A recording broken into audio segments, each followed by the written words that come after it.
Coach, he's bored. He is bored. He's bored. But he's also still talented. There's no way in hell I'm signing Tom Brady.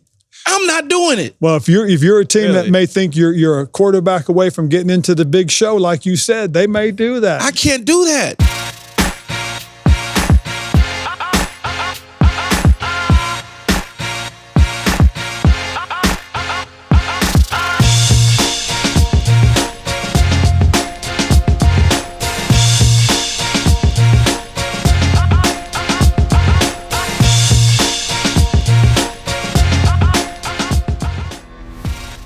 What's going on? It's Keyshawn, and welcome to my show, Undisputed Presents All Facts and No Breaks. Joining me today is a two-time NFL Coach of the Year and Super Bowl champion with the 85 Chicago Bears, that Vontage defense, Coach Ron Rivera. What's happening, Coach? I'm doing good, Keyshawn. How's things? It is good, and I got my son, Keyshawn Jr., joining us as well. He's a little sidebar for us, so he's going to talk some Carolina Panthers and other just NFL. A little starstruck, Ron. You know, I'm a big Panthers guy. You know, I'd say congrats on the analyst gig, but we kind of need you back in black and black and blue, man. Like, it's crazy, but yeah, it's an honor. I appreciate that, Kiki. No, it was, believe me, it was a lot of fun. It was a good team. It was a great group of football players that put a good special season together in 2015. So, hey, I'd love to talk to you about those guys. So a little birdie told me that right now you are taking off after umpteen years in the National Football League, that you finally get a chance to enjoy your weeks, relax with your family a little bit, but yet and still you're going to stay close to the game potentially and enjoying one of these networks. How's that going for you? It's been going well, you know, and you're right. It was 27 straight years of coaching. My wife and I, Stephanie and I went on a vacation for the first time in September. We went to the Dominican Republic, which was tremendous. We had a great time, but we hadn't done things like that. And I've spent a little bit more time out here on the West Coast, got a chance to visit my father, my brothers, which I typically don't do at this time of year. So it's been interesting. I'm learning a lot about myself, but I have learned a lot about football. It's given me a chance to take a step back. I've talked to a lot of different coaches about different things that are going on and trends, and it's been interesting gathering some information. So you were a second-round pick of the Chicago Bears back in 1984. You were a member of that defense that just was Mike Singletary and Richard Dent and Dan Hampton and a host of others that went on and on. I think Jeff Fisher might have even been on that team with you as well. And I worked with Coach Mike Ditka. So you won the Super Bowl back in 1985. What was it like being around the great Hall of Famer Walter Payton? It was tremendous. I mean, Walter was everything as advertised. You know, they named the NFL Man of the Year award after him because of what he did just before he passed away. One of the things that Walter got involved with was becoming an organ donor. And he started the campaign, helped start it and get it going in Illinois, and it just took off. And it was because of that service to the community that they named the award after him, I believe. And but as a teammate, he was special. He really was. And he's really the guy that got me my start in the NFL. It's an amazing thing because, you know, I was doing games back then. When I first got out as a player, retired in 93, I started doing stuff on radio and television. And Walter and I were standing around when we were watching the Bears play in 1996.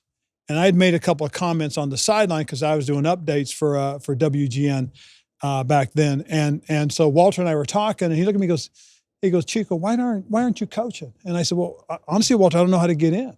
He said, really, you want to coach? I said, I'd love to coach. I just don't know how to do it. He goes, leave that up to me. He said, come see me tomorrow in my office. So I went and saw him at his office. He said, listen, I talked to old Ed McCaskey, and Mr. McCaskey wants to see you. I said, sure. So I went in, I saw Ed McCaskey at the time. He was the chairman of the board of the Bears. And he said, look, the season started, but I promise you, when it's over, I will talk to Dave Wanstead, and he'll want to talk to you afterwards. So season's over, February comes, I get a call from Coach Wanstead. I go down, I meet with Coach. Coach was tremendous, gave me my first opportunity, and I'll never forget that because to me, he was one of the best guys in football and coaching I'd ever met, and he gave me my first opportunity because of Walter Payton. You know, speaking of Walter Payton and Chicago Bears hadn't won a Super Bowl since 1985, the year you guys won it. And there's a lot of buzz. The draft is coming up on Thursday night. there's a lot of buzz that they're going to take Caleb Williams at the quarterback position. I personally would have stuck with Justin Fields, but that's just me. No. Caleb has an opportunity to go into Chicago, a city that you know very well, and do some wonderful things. Do you think with what they've done thus far, and if they add Caleb to the mix, that they can make a strong playoff run this year? I think so. And this is the thing about, what they did, because I love Justin Fields too. I think he's going to have a very good career, and I think Pittsburgh's a great spot for him. But having said that, because of the fact now they can draft Caleb, have him on a rookie contract, they can take all these other pieces, put him there together. And what they've done so far in free agency, they've added to their skilled players. Okay, they've gotten that group, made it better. Defensively, they're stronger. The trade they made during the middle of the season, they picked up Montez. The Commanders, we traded them to them. They fortified that defense. They're building around those guys. They're going to make some good decisions, I believe, in this draft to be even better.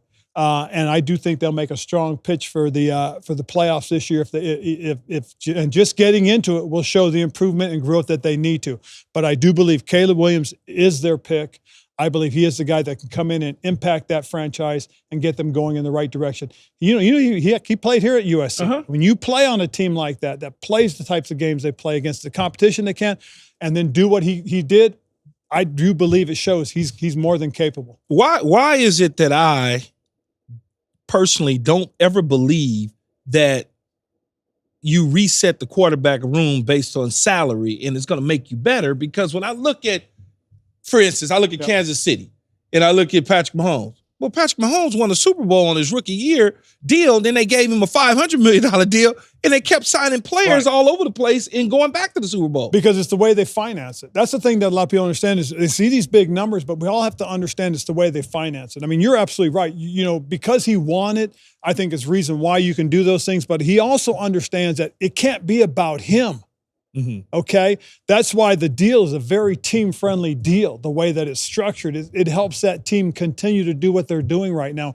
Andy Reid and that group of people in the front office, very smart, very intelligent, and they have a player it's not all about him. He's making it about his teammates as well. He's trying to make sure that they can keep that core group of guys around him. And one thing that they will do is they'll know when it's right time to move on from other guys too. So now, not only do you have a quarterback with a friendly contract to the team, but also knowing when to move on, when to make those tough decisions. And Andy will. That group of front office people, along with Andy and that ownership, they'll make those tough decisions. Everybody can't do that to you? Because, people don't think that way in today's football. And we had that conversation earlier about how it's changed. I mean, some guys really do think it's, that it's about them. I want to get all mine now, which is true. But if you have the success, your money won't just be what you make as a football player, it's be what you make off the field. And so having success creates those opportunities. And so guys that understand that and get that early in their career help their teams build. And I think with a guy like Caleb who comes in as a rookie and has success, then you continue to build with him. But if you're kind of, you haven't gotten there, and I think that's why they moved on from Justin, because he hadn't quite got there yet. I believe he's going to get there because I think he's a hell of a football player. I really do. So, Coach, you spent 6 seasons as a defensive coordinator, 3 seasons in Chicago, 3 seasons with the Chargers out here. Well, San Diego, they're in L.A. now, but in San Diego, you got your first head coaching opportunity in 2011. 4 years later, or better yet, you drafted Cam Newton as the number 1 overall pick. 4 years later, you find yourself in the Super Bowl 50 that was up in San Francisco. I was there against the Von Miller Denver Broncos. What a year. Then great year. It was a good year. Then it doesn't go well. You lose that Super Bowl to a really tough defense and things just doesn't go well. You once said that losing that Super Bowl was the biggest mistake that you've made in your career. Do you still feel that way to this day? I do. It was the biggest disappointment in my career, more so than anything else, just because we had so many positive things happen. But unfortunately, it's one of those things that, the best game we played that year was in the NFC Championship game, which we beat Arizona to get to the Super Bowl. But, the unfortunate things that happened in the game, losing that game was really tough, really rough. And it really, it set us back in my mind just because of how it happened. We had opportunities, we missed those opportunities. And I was truly disappointed in the loss just because of wanting to win it, because we wanted to do things the right way and win that football game. And unfortunately, it didn't work out. And so to me, it really is the biggest disappointment I've had as a football coach in my 27 coaching career. You spent 4 seasons as the head coach in Washington. I believe you had 3 different names while you were the head coach in Washington. And the new general manager, Adam Peters, has stepped in and done some things in free agency. Do you like what he's done so far for your old team? I do. I think trying to shore up the offensive line is first thing, especially if you're going after one of these young quarterbacks. You have to be able to protect them. There's some good, young, talented players that are still there. I think Sam Cosmi has a chance to really ascend and be a top flight guard in this league. I really do. But it's going to be about, they got to find the left tackle. Okay, and if they do truly draft a quarterback, which everybody believes they're going to do, I believe they're going to do it too. Now it's just a matter of which one it's going to be, but they've got to be able to protect them. I think there's enough quality playmakers in the room. I think running back, they have what they need in B-Rob, okay? I think Christopher Rodriguez gives them another good option at running back. I think Terry McLaurin and the rest of that receiving crew is a group of guys that can really lead that team, be impact players. They've got to solidify the tight end spot. I know they went out and brought Zach Ertz in, which is, I think, a really good move because a veteran guy that's still got good football left in him is going to help that group of young tight ends continue to develop even more. But they got to protect him. So I can see them taking a quarterback. And I'd like to think that they may take an offensive lineman with one of their first 2 picks in the second round as well. So there's an opportunity for them to continue to grow and build that team. Well, Caleb Williams most likely gone to Chicago. Yep. Jayden Daniels on the board. Drake Mays on the board from North Carolina. J.J. McCarthy from Michigan. Penix from Washington. If you were in the draft room and you needed a quarterback, those 4 guys that's left, which one would you take? Well, again, to me, it depends on the style of offense you're going to play. If you're going to play a little bit more prolific style, I think Drake May's the guy. If you're going to be the Cliff Kingsbury, right now is the offense coordinator, unless Cliff changes a little bit of what he wants to do, you're looking more of the spread, okay? The air raid style of offense, which is going to require a little bit more mobile quarterback, a little more athletic quarterback, guy that can extend plays with his legs and yet still have the ability to throw the ball downfield. If you do that, Jayden's your guy, okay? But he's got to learn, he's got to change his mentality about learning to protect himself. Because, again, he took a lot of hits, a lot of big shots in college football, and it just gets tougher in the NFL. So understanding how to get rid of the ball, when to get rid of the ball, and then take care of yourself. No, because he's not skinny, he's just a thinner frame. Yes. And so I think everybody looks at him and they say, well, he's a little smallish to take the pounding that some of these big quarterbacks take in the National Football League. And we talked about this earlier too. Richardson in Indianapolis. He took a pounding because of his play. Here's a guy that plays all out, but at the same time has to understand how to protect himself. He's got to, again, think about his career and his impact on his football team. He showed some really good things with his athleticism and his arm talent.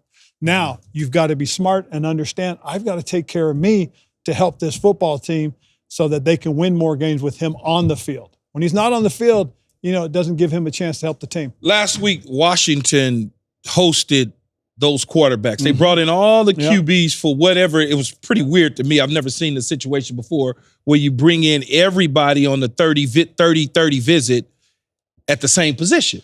What did you make of that situation when you heard of it? First of all, I think they wanted to see how everybody reacted to that. Again, everything that they do is a test. Everything they're doing, they're trying to gather information. If you bring guys in and they're all kind of around at the same time, you kind of watch to see how they handle that. Okay? Does one guy get into the conversation about, hey, why you want to bring all these guys in when I'm the best guy? Now there's a confident guy, a little cocky, but confident, or another guy says, man, why would you, and all of a sudden he doesn't like it. Well, here's a guy that's a little insecure.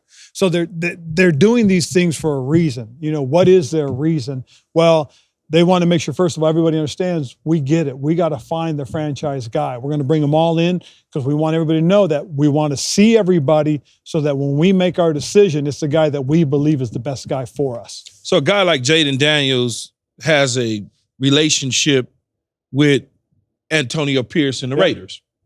Deep relationship all the way back from high school, college at ASU. I know him very well. And there's a lot of pre-draft smoke. He doesn't want to play for the Commanders.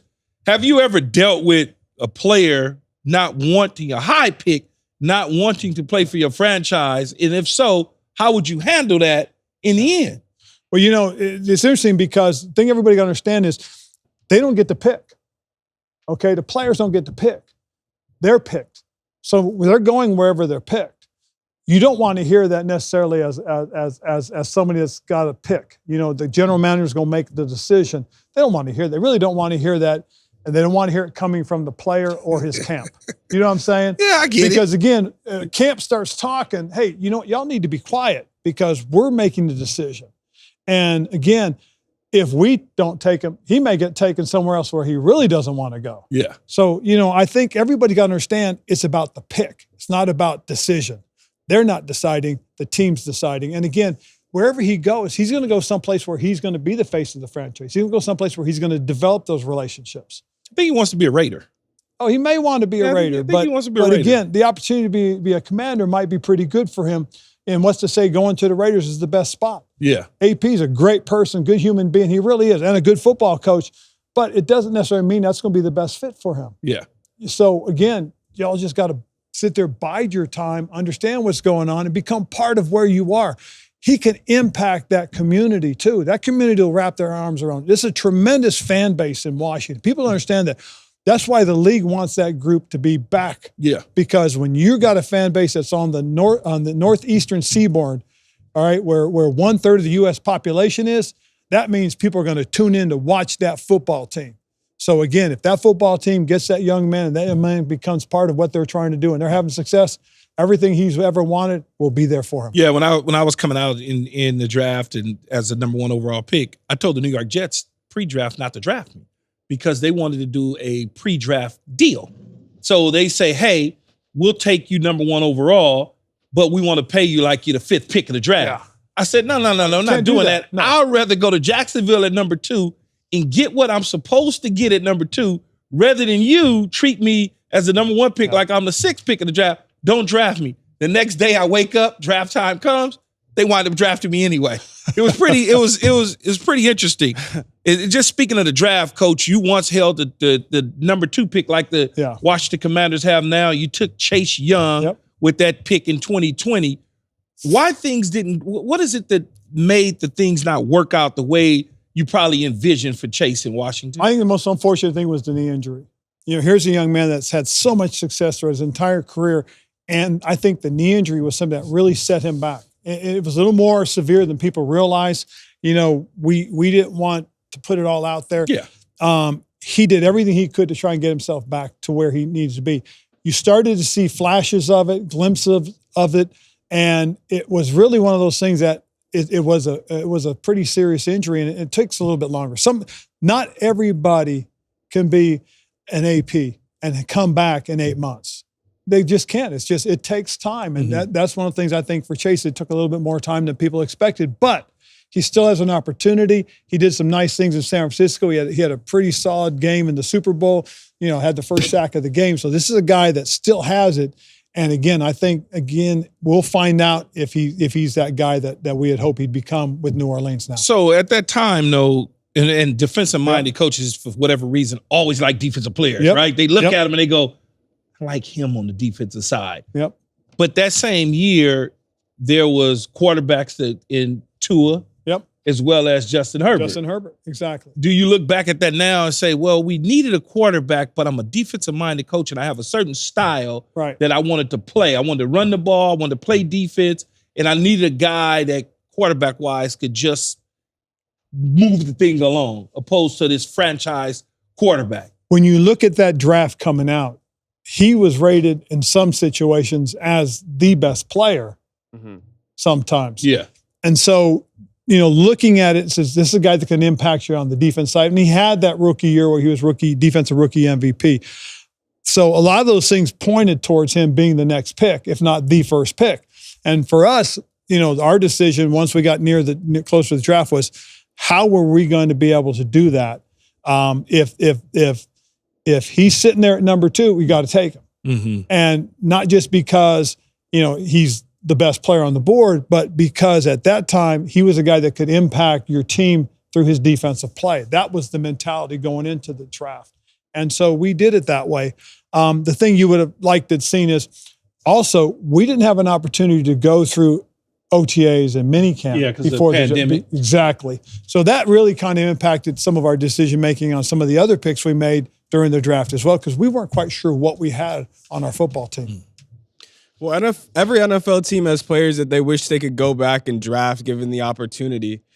Is there a player in mind that you think that you maybe should have drafted or someone? Well, Kiki, I think when you go back and you look at, what happened in that draft, in the 2020 draft and how they are now, because hindsight is 2020, but Justin Herbert is a name that pops up, that you think about. Here's a prolific style passer who's really shown everybody what he's capable of more so than anything else. And so, being hindsight, that's a guy you could go back and say, hey, I'd love to have that guy. But again, we drafted Chase because we believe that this was a guy that could help impact the team from his defensive position. And again, as I said, he did do that his rookie year. So everything we thought we saw initially. I guess it's weird, and I grew up under the tutelage of Bill Parcells and Bill Belichick.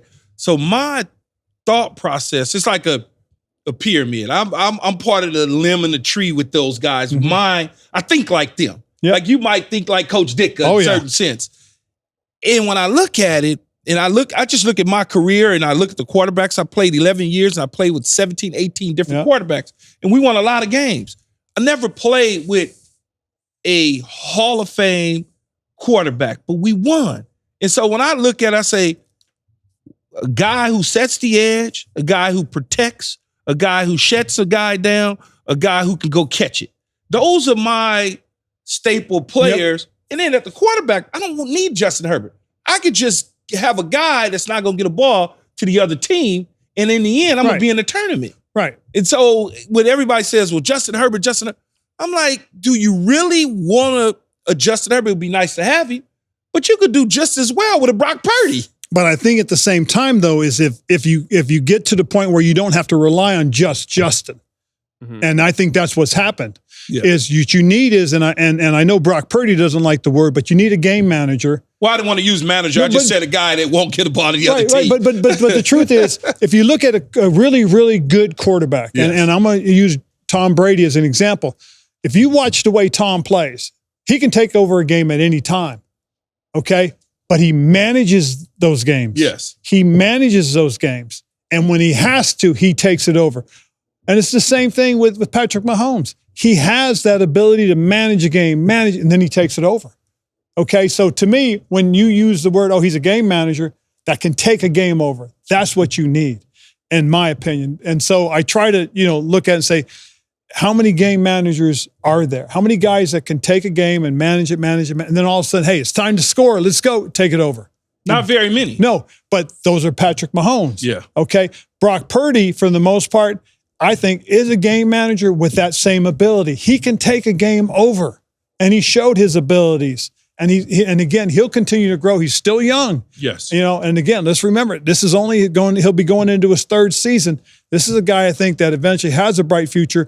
And to me, hey, embrace the fact that you have that game manager ability, but you also have the ability to take it over. When you look at J.J. McCarthy out of Michigan, who everybody is just like climbing up the draft board. I'm an instant evaluator. I look at him a couple times, couple throws, and I say, well, if the guy turns his damn head, it's an interception. If the guy doesn't fall on the ground, it's a pick. If the guy gets his hands up because the trajectory is so low, he bats it down. That's not a top 5 quarterback to me. Where do you look at like a J.J. McCarthy shooting up the ramps? I do think what's happened is we have fallen in love with what we've seen, okay? And we've looked at it and said, he's played against some pretty good competition. So the argument now starts being is this guy deserves a little bit more attention. I don't know if he is one of the first 4 guys, okay?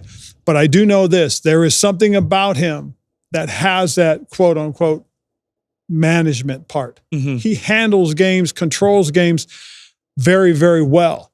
Has he taken over games? That's the one thing that I question. You know what I'm saying? I mean, what game can you sit there and say, wow, they won because he took it completely over? He's had this year, I believe the number was something like 8 games this year. He threw the ball less than 10 times. That doesn't do it for me. He didn't throw the ball at all against Penn State. I mean, it just, is he an NFL quarterback? Yes. Is he worthy of being drafted? Yes. But is he an NFL top 5? And if I miss on this, I could be on the streets in 2 year type guy. No, he's not to me. Correct. And so I think to me, that is the gamble pick. Yes. If you hit it and you're right, you've got a guy that's there for 10, 12 years. If you don't, like you said, we're out on the streets. So to me, again, you've got to go through everything that needs to be done to find out who this guy really, truly is. And is he going to be the kind of guy that's going to manage your team, control your team? And like you said, you've won with lesser quarterbacks. Oh, yeah. Is he that kind of guy that's going to sit off to the side, manage, then all of a sudden develop that ability to take over the game and win it for you in crunch time? So which quarterback prospect do you guys think will pan out than like a Zach Wilson who's thrown into the fire immediately and gets burned? See, that's the thing you have to be careful of, is throwing a guy into the fires that quickly. I mean, and again, to me, a team that set themselves up very nicely to go ahead and take care of that situation, Kiki, is I like what New England has done. I think going out and get Jacoby Brissett as a guy that can manage your football team, be that guy for the next few years, and give you an opportunity to develop a quarterback slowly, that's where you take a guy and give him a chance to develop and grow. So does JJ go there? Does Penix, is he a type of guy that needs a little bit of time to sit back? Bo Nix, is that another guy?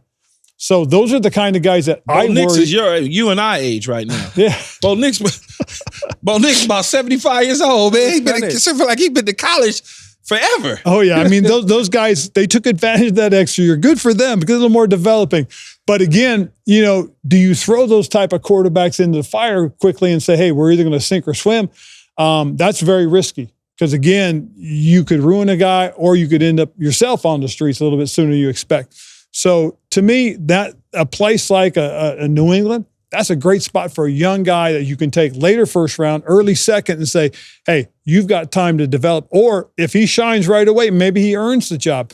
But I like the fact that they went out, they got Jacoby Brissett, put him in that position where Jacoby can be your starter and win football games for you. When and you write about, I feel like I got a PhD in quarterbacks because, again, in 11 years I played with so many different ones. I look like Minnesota.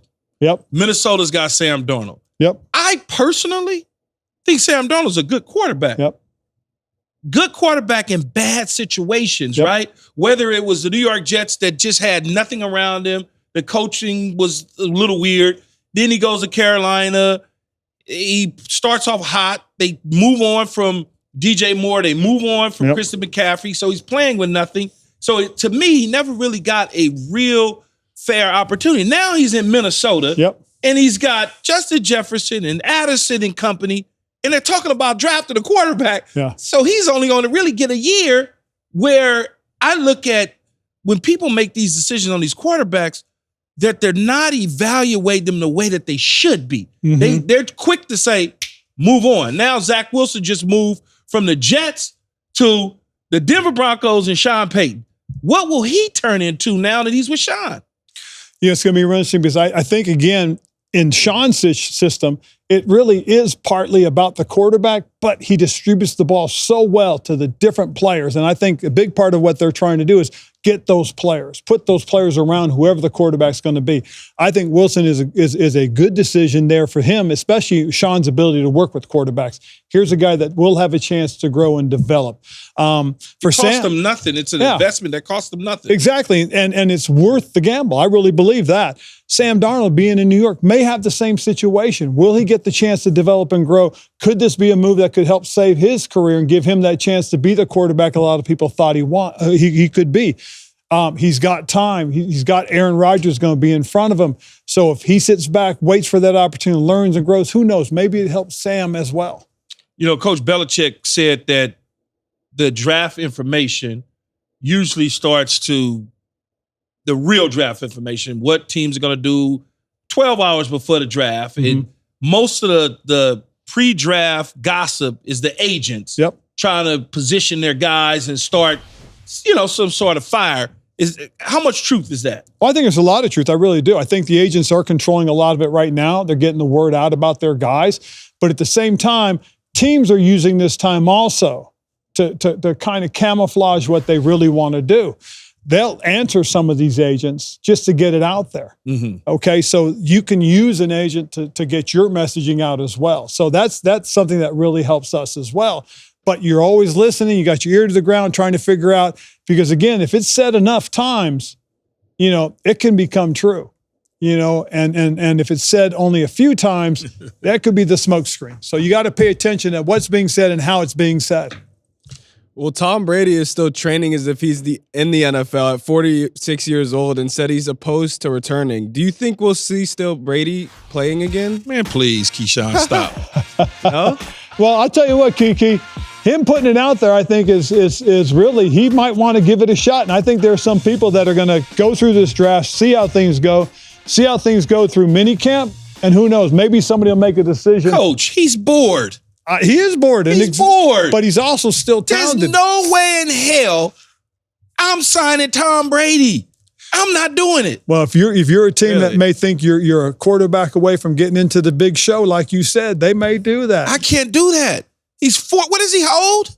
He's 46, but 40, Joe Flacco. He's 46? Yeah. He's 46 years old. He hadn't played in a year. Okay. Now you say, well, he doesn't need to run. You just want him to manage the game, dink and dunk, and do those sort of things. Yeah, that's true.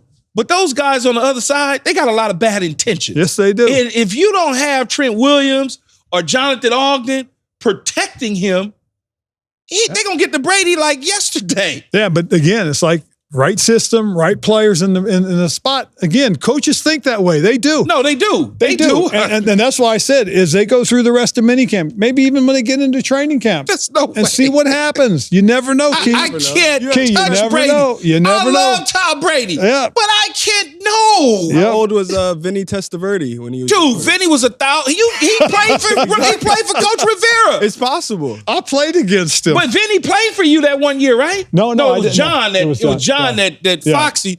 Vinny retired, was at home in Tampa. They called him off the couch. He came in against Arizona. I believe they won the game. He threw for like 200-something yards and had just flew in a night or two before. No, I don't want that. No way. Yeah. No, not at all. Coach Rivera, Colin Cowherd recently said that drafting a quarterback based on them having a great winning history can be risky business. Take a listen.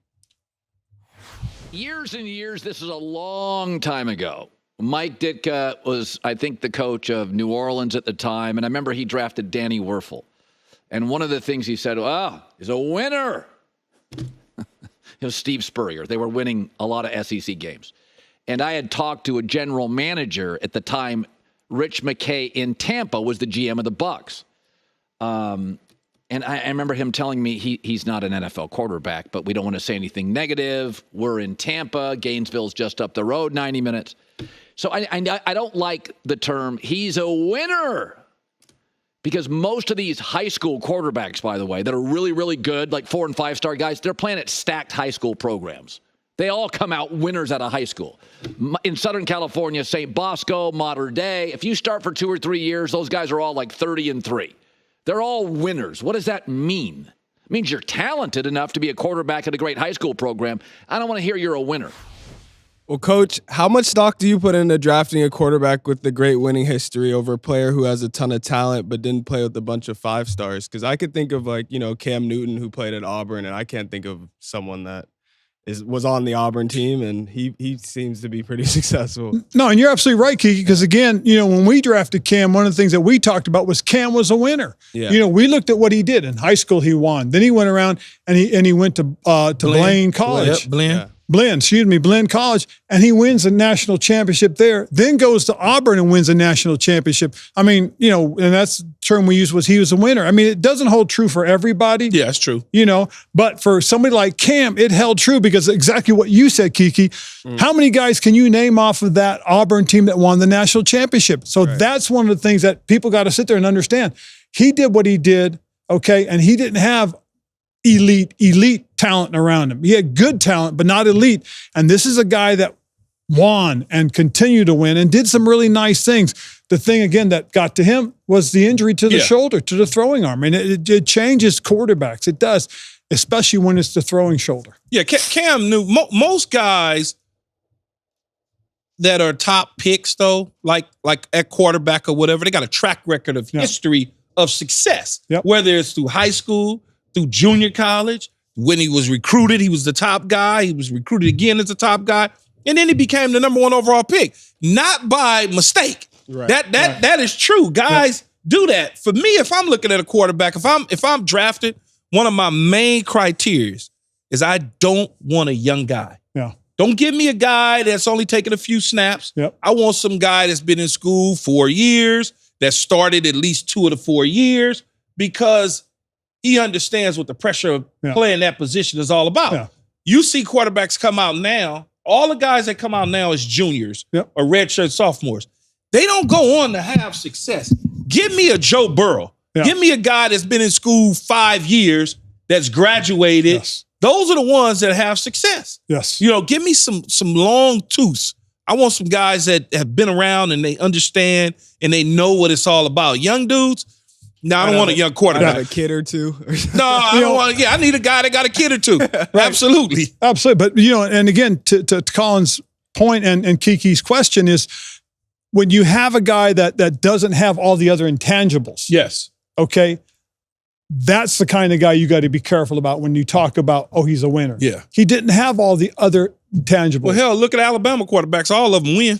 Yes. Then they have players around them, but they also have the intangibles. They have the intangibles. Yeah. That's what gets people's attention. So that's the thing you got to be careful of, is guys that don't have the intangibles. That's where you've got to be careful when people label, well, he's a winner. He's a winner. Well, Cam said that Jimmy Clausen tried to charge him $1 million to get his number 2 jersey. Yep. So he went with number 1. What were your thoughts when you heard that?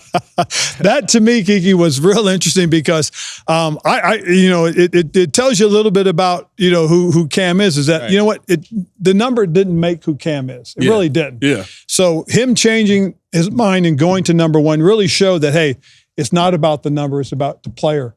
And that's really the thing I think a lot of guys got to understand is that it's about you as a player. Number doesn't identify who you are. You make the number that number. No, you do. You just feel good about the number or whatnot. It's so funny because I never was faced with, when I went to other teams, of someone having my number. Yeah. And if somebody had my number, if I had gone to a team, most likely that dude was gonna get cut anyway, so I'll wait him out. I'm not spending $1 million. I'm gonna wait him out. That's understandable. I'm gonna wait him out. He gonna get cut anyway. If I'm going and a guy has 19, most likely he's probably gonna get cut. Yeah. No, 19 is a different number. It's usually a quarterback number, but most quarterback numbers are now, from 1 to 9. Most guys are single digits. I see your point. I can appreciate that. No, you're right. I've seen a lot of players pay money for their numbers. I'm like, just wait the dude out, man. Just wait him out. He's wearing your number for now, but they just signed you to a bunch of money. He knows it. Get him, tell him. Yeah, I feel like people do that often. Like they do. They do it a lot. If you think about what are the numbers that nobody wants to pay for? 14s. 50s. Yeah. But if you think about 14, 15. Yeah, they're probably not going to pay 16, for that. No, probably not going to pay for that. 18 and 19. 19. It's becoming. Now it's different. It's becoming. You're right. Yeah, now it's becoming. 19 is different now. It's becoming. It's but becoming. If somebody, Johnny Unitas would have had to be on my team for me to just bypass. There you go. Anybody else, they're going to have to give it to me. But, Coach, one last thing I got for you. Are you shocked and surprised that Coach Bill Belichick is not roaming the sidelines for somebody this year? Yes, I am. I really am. I mean, you talk about what he's done and the way he's done things. And I think part of it, too, might be there's some insecure people that didn't want him around. that made the decisions based on the fact that you're talking about a big personality who's going to come in. But you have to look at what he's done. Look at the way he's done it. That's if that's what you want to win and you want to establish a culture. Absolutely. That's the type of guy you bring in. And it really surprised me. It really did, just because of who he is as a head coach. But more so than anything else, when you get to know who he is. I mean, you played for him. Yeah. You understand who he is. You're going to learn a lot. You're going to grow a lot, and you're going to win a lot. But all successful head coaches, when I mean successful, I mean going to the Super Bowl, winning or losing. Yep. That's success. Yep. I don't give a damn what nobody tell you. It's hard. I tell these people around here all the time, because they in the media, and you'll learn as you get into the media, they gonna hand out Lombardi trophies like they M&Ms. They gonna just like everybody gets one. And I have to tell people all the time, that's not true. No, it's not. You know how hard it is just to get to a championship game, let alone to the Super Bowl. Yep. And I just can't understand how somebody would be like, we don't want him in the building. And think about this. It took Andy Reid 4 of them championship games before he got his first Super Bowl appearance. Exactly. The first Super Bowl appearance, losing to Belichick. Yep. And then he goes to Kansas City, does it again. This time he wins. That just talks about Andy's longevity and what he did to get there. Man, it's so hard. I try to tell my son, Keyshawn, I used to try to tell him, I went to the AFC Championship game in 1998. And I remember Coach Parcells, when I got off the bus, he said, leave it all on the field because you may never, ever get back to an AFC Championship game again in your career. And it took me another 4 years to get to the NFC Championship game and finally get to the Super Bowl. Yep. But it's just, it's mind-boggling how people just think, you can go to Super Bowl every year. Yeah, go ahead. Oh, I'm sorry. Go ahead, Kiki. Go ahead. I was just going to say, I realized once the Panthers got to the Super Bowl, and then it was downhill from there. It's so hard to get back once you're there. And that's the disappointment. That's one of the things, again, we talk about the great disappointments, is that we didn't go back. Yeah. But you were on a team, Tampa Bay, as good as they were. Man, we were supposed to win. Coach Rivera, we were supposed to, if you thought about it, from the time I got there in 2000 to the time that I left, we were always preseason hype number one every single year going in. And we went through the same thing. The 85 Bears only went to 1 Super Bowl, and that's what surprised everybody. But the truth is, again, the quarterback, Jim McMahon, tears his rotator. Okay? As great as he was, coming back was hard because that's his throwing arm. And we were such a young team at the time. We had a lot of pieces in place.